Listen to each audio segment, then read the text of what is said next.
அனைவருக்கும் வணக்கம். நாம் இப்போ இந்த வீடியோவில் என்ன பார்க்க போகிறோம்னாக்கா புரட்டாசி மாத பலன்கள் மேஷராசி.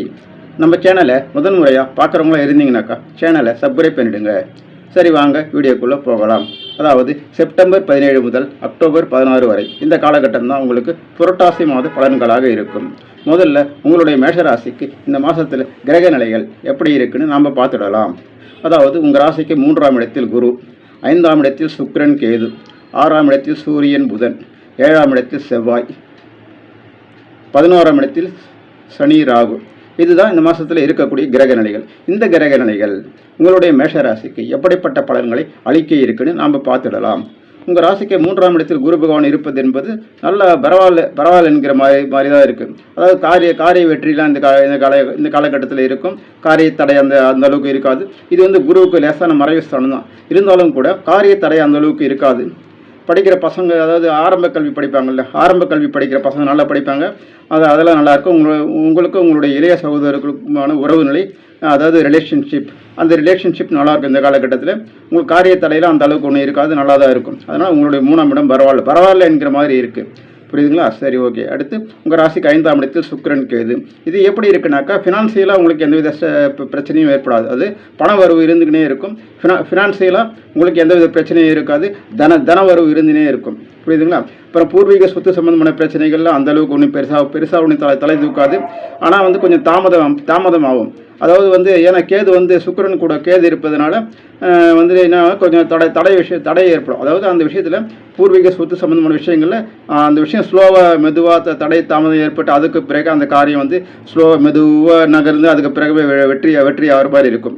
புரியுதுங்களா? அந்த விஷயம் அப்படி தான் இருக்கும்.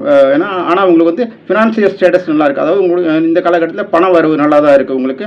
அதனால் அதில் எந்த வித பிரச்சனையும் கிடையாது உங்களுக்கு. புரியுதுங்களா? ஆனால் வந்து மகப்பேறு, அதாவது குழந்தை பாக்கியம் மட்டும் தள்ளி போகிற மாதிரி இருக்கும். ஏன்னா கேது வந்து உங்கள் ராசிக்கு 5ஆம் இடத்துல இருப்பதால் உங்களுக்கு வந்து மகப்பேறு சம்பந்தமான பிரச்சனைகள் இது ஒரு 1.5 வருஷமாக அப்படி தான் இருக்கும். ஏன்னா கேது வந்து 1.5 வருஷம் உங்கள் ராசிக்கு 5ஆம் இடத்துல தான் இருப்பார்.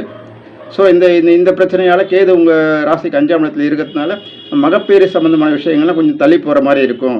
இல்லைன்னா அதில் வந்துட்டு கொஞ்சம் அதாவது ஒரு அது சம்மந்தமான விஷயங்கள் வந்துட்டு தடை தாமதம் ஏற்படுற மாதிரி இருக்கும். ஏன்னா குழந்தைய பார்க்க உன்னையும் டாக்டர்கிட்ட நீங்கள் பாட்டு டாக்டர்கிட்ட போயினே இருப்பீங்க. இருந்தாலும் குழந்தைய பாக்கியம் கிடைப்பதில் தாமதம் ஏற்படலாம். ஒரு 1.5 வருஷத்துக்கு இப்படி தான் இருக்கும். நீங்கள் மனம் தளர வேண்டாம். ஏன்னா அடுத்த 1.5 வருஷத்துக்கு பிறகு கேது பகவான் என்ன பண்ணுவார், கடகத்துக்கு போயிடுவார். அதுக்கு பிறகு உங்களுக்கு வந்து இந்த மகப்பேறு சம்மந்தமான விஷயங்கள் பிரச்சனை இருக்காது, நல்லா இருக்கும். அதனால் நீங்கள் ஒரு 1.5 வருஷம் கொஞ்சம் பல்ல கட்சின்னு கொஞ்சம் வந்து அமைதி காத்து கொஞ்சம் பொறுமையாக நீங்கள் வந்துட்டு இந்த விஷயத்தில் கவனமாக இருங்க. சரிங்களா? அப்படி ஆல்ரெடி ப்ரெக்னெண்ட்டாக இருக்கிறவங்க மாதம் போயிட்டு டெஸ்ட்டு கரெக்டாக எடுத்துக்கோங்க. மாதம் உங்களுடைய டாக்டர் என்ன அட்வைஸ் கொடுக்குறாரோ அதை அப்படியே ஃபாலோ பண்ணிக்கோங்க. என்னென்ன டெஸ்ட் எடுக்க சொல்கிறோம் அதை அப்படியே ஃபாலோ பண்ணி அவங்க எப்படி சொல்கிறாங்களோ அது மாதிரி கேட்டு நடந்துக்குங்க. மற்றபடி ஒன்றும் இல்லை. மற்றபடி நல்லா உங்களுடைய 5ஆம் பாவம் நல்லா தான் இருக்குது. உயர்கல்வி படிக்கின்ற மாணவர்கள் உயர்கல்வி படிக்கின்ற மாணவர்கள் கொஞ்சம் அதிகமாக கவனம் எடுத்து படிக்கணும் இந்த காலகட்டத்தில். புரியுதுங்களா? ஏன்னா உங்கள் 5ஆம் இடத்துக்கு கேது இருப்பதனால உயர்கல்வி சம்மந்தமான விஷயங்களில் கொஞ்சம் கொஞ்சம் பிரச்சனைகள். அதனால் வந்துட்டு நீங்கள் என்ன பண்ணணும், இந்த காலகட்டத்தில் கொஞ்சம் வந்து அந்த விஷயத்தில் கொஞ்சம் கவனம் செலுத்தணும். அதாவது படிக்கிற விஷயத்தில் கொஞ்சம் வந்து கான்சன்ட்ரேஷன் அதிகப்படுத்தணும். இந்த விளையாட்டுத்தனெல்லாம் அந்த அளவுக்குலாம் அதிகமாக இல்லாமல் கொஞ்சம் படிப்பு விஷயத்தில் அதிகமாக கவனம் செலுத்தி நீங்கள் படிக்கணும். அந்த விஷயத்தில் எதுவும் தடை தாமதம் ஏற்படாதவர் நாம் தான் பார்த்துக்கணும். புரியுதுங்களா? முயற்சியை எடுக்கணும். அதனால் உயர்கல்வி படிக்கின்ற மாணவர்கள் கொஞ்சம் நீங்கள் சிரத்தை எடுத்து படிக்கணும். கான்சன்ட்ரேஷன் அதிகம் பண்ணுங்கள். இது மாதிரி நீங்கள் வந்து நல்ல ஒரு முயற்சி எடுத்தீங்கன்னாக்கா உங்களுடைய உயர்கல்வி நல்லாவே அமையும். புரியுதுங்களா? சரி, வாழ்த்துக்கள். சரி, ஓகே. அடுத்து உங்கள் ராசிக்கு 6ஆம் இடத்தில் சூரியன் புதன். இது எப்படி இருக்குன்னா 6ஆம் இடத்தில் சூரியன் புதன் இருப்பது என்பது உங்களுக்கு வந்துட்டு அதாவது இந்த விஷயத்தில் அதாவது உஷ்ண சம்பந்தமான நோய் வருவதற்கான வாய்ப்பு இருக்குது இந்த காலகட்டத்தில். ஏன்னா 6ஆம் இடம் என்பது கடன், நோய், வம்பு வழக்கு, இது மாதிரி பிரச்சனைகளை கொடுக்கக்கூடியது. அதனால் வந்து இந்த இடத்துல சூரியன் புதன் இருப்பது என்பது உஷ்ண சம்பந்தமான நோய் இந்த காலகட்டத்தில் உங்களுக்கு வருவதற்கான வாய்ப்பு இருக்குது. நரம்பு சம்பந்தமான நோயும் தோல் சம்பந்தமான நோயும் உங்களுக்கு வருவதற்கான வாய்ப்பு இருக்குது. ஆனால் சூரியன் வந்து 1 மாத காலகட்டம் தான் உங்களுடைய 6ஆம் இடத்துல இருப்பார். புதன் கூட ஏறக்குறைய 13ஆம் தேதி, ஆமாம் மாறிடுவார். ஆனால் ஏறக்குறைய ஒரு மாத காலகட்டம் தான் 2 பேர் வந்து உங்கள் ராசிக்கு 6ஆம் இடத்துல இருப்பாங்க. அதனால் இந்த உஷ்ண சம்பந்தமான நோய் கூட அதிகமான காலகட்டம் நீடிக்காது. 1 மாத காலகட்டம் தான், புரியுதுங்களா? ஆனால் இந்த 1 மாத காலகட்டம் உங்களுக்கு உஷ்ண சம்பந்தமான நோய்கள், அப்புறம் வந்துட்டு நரம்பு சம்பந்தமான நோய்கள், ஸ்கின் சம்பந்தமான நோய்கள் வருவதற்கான வாய்ப்பு இருக்குது உங்கள் மேஷராசிக்காரர்களுக்கு. அதனால் இது மாதிரி எதனா உங்களுக்கு நோய் எதனா இது மாதிரி பாதிப்பு ஏற்படுதுன்னு உடனடியாக டாக்டர்கிட்ட போயிட்டு அதற்குரிய ட்ரீட்மெண்ட் என்னவோ அதை ஃபாலோ பண்ணிக்கங்க. 1 மாதத்துக்கு பிறகு அது சரியாயிடுது. இது டெம்பரரி தான் இது. அதனால் இதை கண்டி பெருசாக நீங்கள் பயப்பட வேண்டிய அவசியம் கிடையாது, புரியுதுங்களா? சரி, ஓகே, பார்த்துங்க. அடுத்து உங்கள் ராசிக்கு 7ஆம் இடத்தில் செவ்வாய். இது எப்படி இருக்குனாக்கா, 7ஆம் இடம் என்பது களத்திரஸ்தானம், அதாவது குடும்பஸ்தானம். அதாவது 7ஆம் இடம் என்பது களத்திரஸ்தானம், கணவன் மனைவி, மனைவி கணவன் ஆகிய விஷயங்களை குறிக்கக்கூடிய இந்த 7ஆம் இடம். இந்த இடத்துல செவ்வாய் பகவான் இருப்பது என்பது அந்த அளவு சிறப்பான ஒரு அமைப்பு கிடையாது. இது எப்படின்னாக்கா, அதாவது நீங்கள் மேஷராசிக்காரர்கள் உங்கள் ராசிக்கு 7ஆம் இடத்தில் செவ்வாய் இருப்பது என்பது, அதாவது கொஞ்சம் கோபம் வர மாதிரி இருக்கும். யார் அதாவது மேஷராசிக்காரர்கள் நீங்கள் வந்து ஆணாக இருந்தால் உங்கள் ஒய்ஃபுக்கு வந்து அவங்களுக்கு கோபம் வரும்.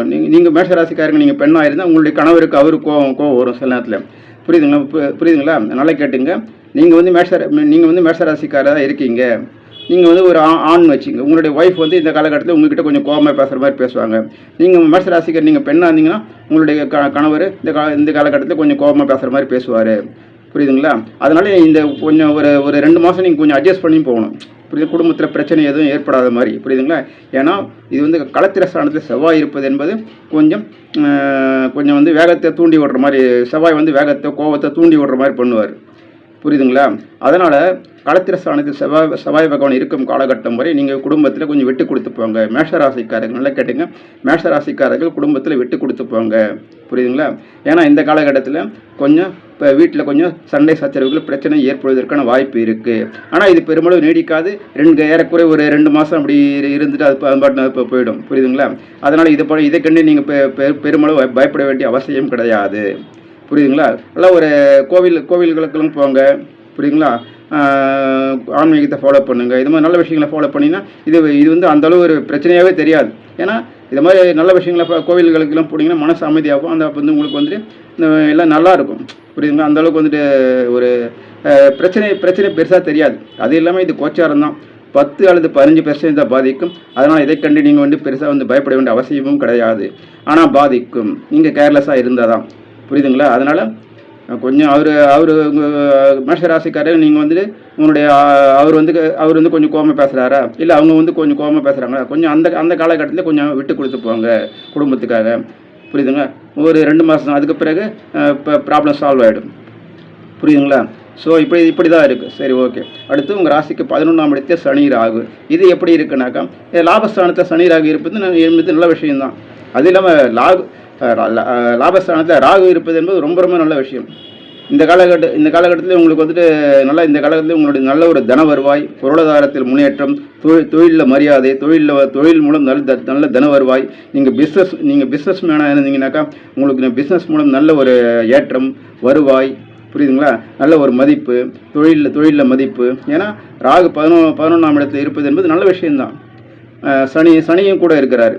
சனி கூட இருந்தாலும் கொஞ்சம் சின்ன தாமதம் ஏற்படுற மாதிரி இருக்கும். ஏன்னா சனி வந்து ஒரு ஸ்லோ பிளானட். மெதுவாக தான் எல்லாத்தையுமே, அது எதுவாக இருந்தாலும் சரி தான் மெதுவாக தான் கொடுப்பார். அவர் நல்லதை கொடுக்கறதா இருந்தாலும் சரி, அது வந்து ஏதோ ஒரு பாதிப்பை ஏற்படுத்துகிற விஷயமா இருந்தாலும் சரி, சனி வந்து மெதுவாக தான் கொடுப்பார். ஏன்னா அவர் வந்து ஒரு ஸ்லோ பிளானட், புரியுதுங்களா? ஆனால் வந்து ராகு கூட இருக்கார். அவர் வந்து உங்களுக்கு வந்து நல்லா ஹெல்ப் பண்ணுவார் இந்த காலத்தில். ராகு பகவான் ஜாதகத்தில் 11ஆம் இடத்துல இருந்தாக்கா சூப்பரான ஒரு அமைப்பு தான். ஏன்னா அதனால் வந்து நல்ல விஷயங்கள்லாம் நடக்கும். ஆனால் என்ன ஒன்று, ராகு பகவான் 11ஆம் இடத்துல இருக்கிறவங்க எதையுமே லாப கணக்கு போட்டு தான் வேலை செய்வாங்க. அது எல்லாமே குடும்பமாக இருந்தாலும் சரி தான், பிஸ்னஸாக இருந்தாலும் சரி தான், எல்லா விஷயத்துலையும் அவங்க என்ன பண்ணுவாங்க, ஒரு லாப கணக்கு போடுவாங்க. ராகு வந்து 11ஆம் ராகு வந்து ஒருத்தருடைய ஜாதகத்தில் இருக்காருனாக்கா அவங்க என்ன பண்ணுவாங்க, எல்லாத்துலேயுமே லாப கணக்கு போடுவாங்க. அது குடும்பமாகட்டும், பிஸ்னஸ் ஆகட்டும், அது வெளிநபர்கிட்ட பேசுறதாகட்டும். ஒருத்தர்கிட்ட பேசுகிறாங்கன்னா அவரால் நமக்கு இவ்வளோ லாபம் கிடைக்குமா, குடும்பத்தில் இருக்கிறாங்களா, குடும்பத்துக்காக இப்போ செலவு பண்ணுறோமா, சரி அதுலேயும் ஒரு லாபம் நமக்கு எனக்கு கிடைக்குமா பார்ப்பார் அவர், புரியுதுங்களா? அப்புறம் வந்து இது வந்து பிஸ்னஸில் இல்லை தொழிலில் அதன் மூலம் எவ்வளோ லாபம் வரும், எவ்வளோ எவ்வளோ சம்பாதிக்கலாம் அப்படின்னு வருமானத்தை வந்து எவ்வளோ வந்தாலும் பத்தலைன்ற மாதிரி நினைப்பாங்க. ஆனால் வந்து வருமானம் வரும். 11ஆம் இடத்தில் ராகு இருப்பது என்பது நல்ல விஷயம்தான். அது பாட்டு வருமானம் வரும், நல்லாயிருக்கும்.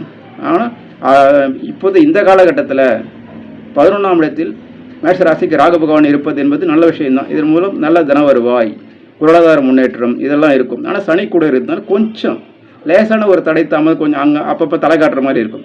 மற்றபடி ஒன்றும் இல்லை. இதாங்க இப்படிப்பட்ட பலன்கள் தான் புரட்டாசி மாத பலன்களாக உங்களுடைய மேஷ ராசிக்கு இருக்குது. சரி நேயர்களே, அனைவரும் சப்ஸ்கிரைப் பண்ணுங்கள், லைக் பண்ணுங்கள், ஷேர் பண்ணுங்கள். அனைவருக்கும் நன்றி, வணக்கம்.